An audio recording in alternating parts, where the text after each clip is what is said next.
Hello mga kalisen, ayan magandang umaga po sa ating lahat.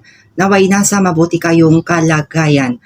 Ayan guys, dahil hindi ko maatim yung mga may nag-comment sa aming mga sa aking in-upload na nauna sa ating Felicitas. Ayan, andito po sila sa kulungan nila. Kinulong ko muna sila guys kasi tapos na silang nagdede. Kasi kaya ako kinulong kasi baka lalabas sila ulit sa labas kasi malapit kami sa highway. So mayroon lang ako mga ilan na nabasa sa mga comment section natin sa ating post. Ayan, by the way, maraming salamat guys sa lahat ng mga payo nyo, advice nyo kung paano ko alagaan daw itong mga pusa. Dapat daw bilhan ko daw ng pagkain na isda, karne, ganyan. Tapos mayroon din nakapagsabi na hanggat maaari breastfeed sa mama niya. Ayan, so yun po, breastfeed po siya talaga si Felisa, nandito siya. So gumawa lang ako ng video ito just to clarify sa inyo at humihingi ako ng dispensa. Sorry kung mayroong mga na-offend sa aking pinost na pinakain ko sila ng hilaw. Oo, na-realize ko hindi rin talaga tama yun, no? Tama po kayo at humihingi ako ng dispensa. Sa mga nagagalit sa akin, nasa inyo po yan, sarili nyo po yan na feelings as a cat lover. Ayan, so naiintindihan ko po kayo. Okay lang sa akin kung magalit kayo sa akin, pero ganito po yan. Ganito po yung kwento si Felisa. Nung bagyong Karding, napadpad lang po siya dito. Dito sa likod ng bahay ni Madam Grasilda, kung saan ako nagtatrabaho, napadpad lang po siya dito. Ewan ko kung tinapon nila sa labas, hinagis nila dito sa kabilang bakod yung pusa. Ngayon, natutulog na ako gabing-gabi na yan. May narinig akong umiiyak na pusa. So ang ginawa ko, sa kabila ng brownout, pumapagaspas yung malakas na hangin at ulan na napakalakas, tapos binaha pa kami. Sa kabila nun, bumangon ako para lang pagbuksan siya, yung pusa. At dito sa likod mismo, pinapasok ko dahil ganito siya kaliit. Ito, nagmana si Felicitas sa kanya, ganyan. Ngayon, ang ginawa ko, pinasok ko siya. Binalot ko siya ng towel. May towel ako na luma dyan na hindi ko na ginagamit. Binalot ko at pinapasok ko siya sa loob. At simula na noon, hindi na siya umalis dito sa bahay ni Madam Grasilda. Kaya pinakain ko lang siya. Pero ang mistake ko kasi pinakain ko siya ng hilaw. That time, noon, maliligo yung alaga ko, si Madam Grasilda. Parang not in the mood noon. Not in the mood. Plano ko rin talaga lutuin mga kalisen that time kasi galing ako sa palengke. Tilapia yon, tilapia, inadobo ko. Inadobo ko siya na parang paksiw. Ngayon, syempre, ang mga matatanda may sumpungin minsan. Kaya, yung mind ko noon, parang nataranta na ako kasi itong si Felisa nandun sa paa ko habang hinuhugasan ko doon sa kusina. Kinukulit na niya ako, pero ito nakakulong pa sila. Saka ko lang sila pinagbubuksan pag pinapakain ko. Ngayon, ang ginawa ko, dahil atat na atat siya, hindi ko na po naisip na lutuin yung laman ng tilapia, laman loob, na hiningi ko lang din sa palengke. Kaya ang ginawa ko, ang pagkakamali ko, binigay ko. Binigay ko agad-agad. Yun yung mistake ko at inaamin ko naman talaga mali. Tapos, ayun na, binidyoan ko siya. Pero, syempre bilang isang content creator, vlogger, karapatan ko rin naman na i-video. Wala naman akong ginawa na pinapalo ko po sila, ganyan, inabuso. Yun nga lang, hindi maganda yung ginawa ko na pinakain ko siya ng hilaw. Kaya ayun, tapos may nagsabi dyan sa video na wag daw akong mag-alaga kung hindi ko daw kayang pakainin. Ate, hindi naman talaga ako nag-aalaga ng pusa. Pero that time nung bagyong Karding po, habang nababaha kami dito sa paligid namin at may alaga akong PWD ba yon tawag doon, yung hindi nakakalakad na nag-walker na kailangan mong i-assist. Yun. Sa kabila nun, kinuha ko yung pusa dahil nga hindi ko maatim yung naririnig ko siya na umiiyak sa labas. Kaya pinagbuksan ko sa kabila ng lumalangit-ngit na lakas ng hangin ng bagyong Karding, kinuha ko po siya dito sa loob dahil naawa ako. Naawa ako. May pneumonia ako. May pneumonia ako kasi bawal daw ito. Pero sa sobrang awa ko, inaamin ko naman hindi naman talaga ako nag-aalaga. Pero that time, naawa ako sa pusa na yon, si Pelisa. Kaya ang ginawa ko, pinapasok ko po dito sa loob. Kaya kung sinasabi mo, wag akong kukuha ng aalagain ko na wala naman akong ipapakain, hindi po yun yung ano ko eh. Namasukan ako dito pero itong napadpad lang itong pusa. Nang dahil lang doon, naawa ako sa kanya at natutunan ko siyang inalagaan. Wag naman po tayong manghusga ng lubos-lubusan sa ating kapwa na hindi naman natin alam ang dahilan. Inuulit ko, mali ko yung pinakain ko ng hilaw. Sana'y hanggang dun lang po tayo. Kasi ako, ikaw, kung ang pinagtutuunan mo ng pansin sa buong araw mo at medyo mataas ang antas ng buhay mo ate at may extra ka, kung ako nang ganun sa sitwasyon mo, siguro magagawa ko rin yun. Pero yung kumbaga yung sahod ko, ilaan ko po sa kanila, hindi ko po kaya, maliban lang kung may magbigay. Hindi ko po kaya. Kaya pinagtsatsagaan ko na lang na alagaan sila at the same time pinapakain ko naman. Yun nga lang yung luto na sinabi nyo. Tama yun. Sundin ko yung sinasabi nyo, yung luto ang ipapakain ko. Pero yung parang pinapalabas kasi na parang wag daw akong kukuha ng alam. Hindi ko naman sinadya na alagaan to eh. Kusa pong dumating. Kusa pong dumating.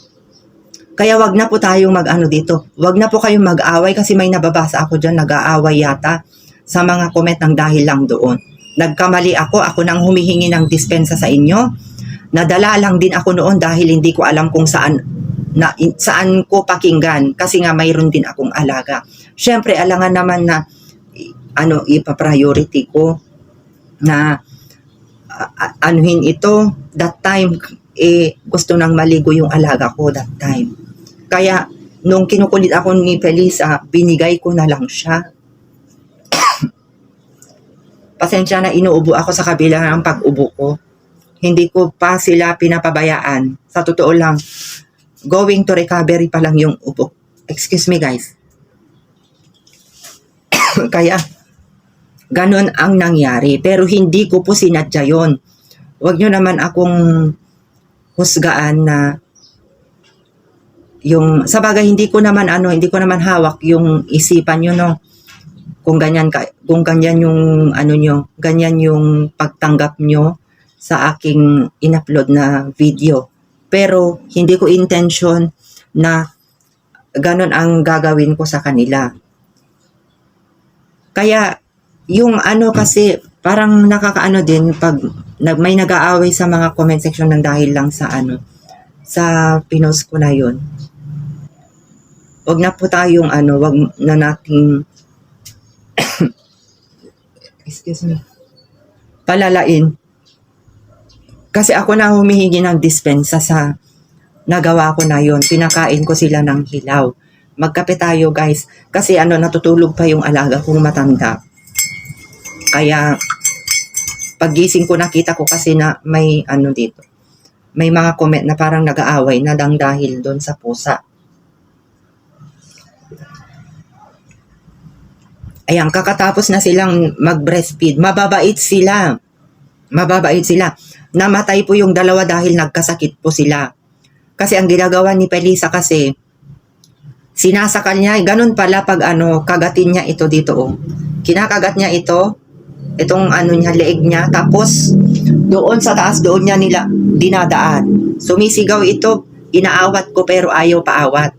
Siyempre ako, binabudget ko naman itong oras ko. Hindi lang naman ito sa pag-aalaga ng pusa, mga kalisen, ang inaano ko.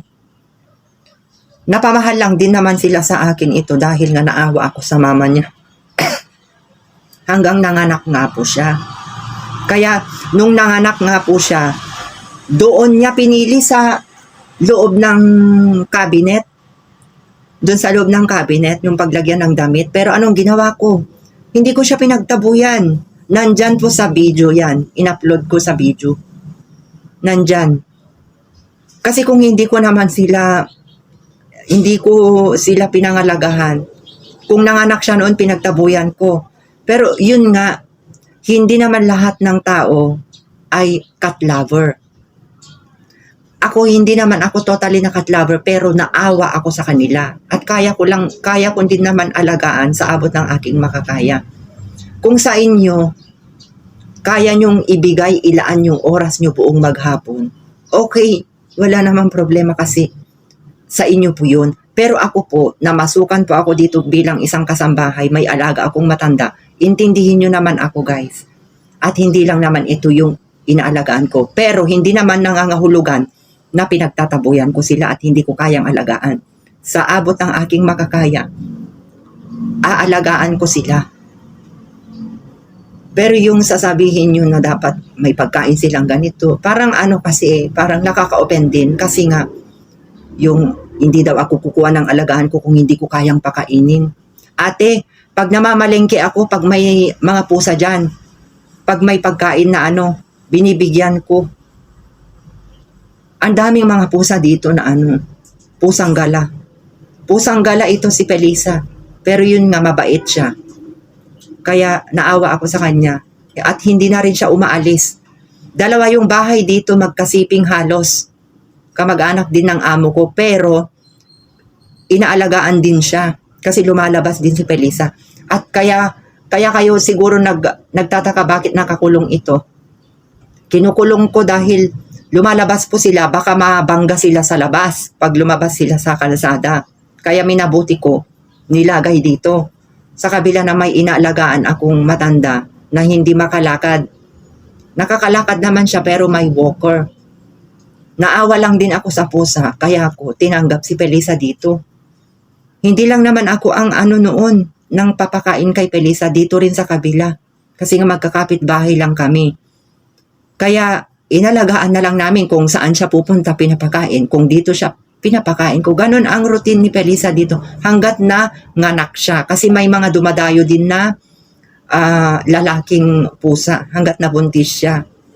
Yun nga lang, sa kasamaang palad yung dalawa namatay dahil nagkasakit siya at nasakal siya dahil na binuhat ni Pelisa na ilabas. Hindi ko rin maawat. At saka isa pa, hindi naman halos lahat ng araw maibibigay ko ng pansin mga inaalagaan ko. Pag pinapakain ko, yan, nilalaro ko rin sila, ganyan, pag may time ako. Pero syempre, katulong ako dito, pinapriority ko kung ano yung mga gagawin ko na uunahin.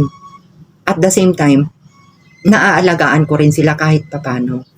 Kaya, yun nga, mahirap kasi humusga. Oo, mahirap kasi humusga sa kapwa natin kung hindi rin naman natin alam kung ano yung in real sa buhay niya, no? Pero ngayon, alam nyo na, yun po yung ko dito. Yun po yung routine ko dito sa bahay. Ayan, napadpad lang po si Pelisa dito sa bahay hanggang ng anak. Yun nga lang, malaking pagkakamali ko yung pinakain ko siya ng hilaw at hindi ko na po ulitin yun kasi talaga na-realize ko rin, oo, tama rin. Parang tao rin sila na dapat kailangan din nila ng maalagaan. Yun lang. Oo, naiintindihan ko yung mga komedyo. Tigilan nyo na yan, wag na po kayo mag-away-away dyan. Ayan. Pero sa totoo lang, intindihin din natin yung kapwa natin kung ano ba ang dahilan kung bakit niya nagawa yun. Wag tayo yung basta husgaan na lang natin ng Pero maganda na rin yun na ilalabas nyo yung inyong saloobin. Ayan guys. Ayan, hindi na ako magtatagal guys kasi baka gising na po yung aking alaga. So, ayan guys, kung mayroon kaming ads dyan, ayan. Hayaan nyo kung may blessing tayo, bibilhan ko rin sila ng cat food na kakainin. Pero hindi ko naman maipapangako na yun yung ipa-priority ko kasi mayroon din naman akong pamilya. na pinapadalahan ng pera. Kaya wag nyo naman akong husgaan, guys. Pero kung syempre, kaya ko nga binidyo sila at sinisikipan ko silang alagaan, kung may blessing sila, di ibilhan natin sila ng makakain na canned food. Ganun lang naman yung natin. Ayan. Naway nasa mabuti kayong kalagayan, guys. Thank you so much mga kalisen. Hope to see you again on my next vlog. Maraming salamat po sa ating lahat.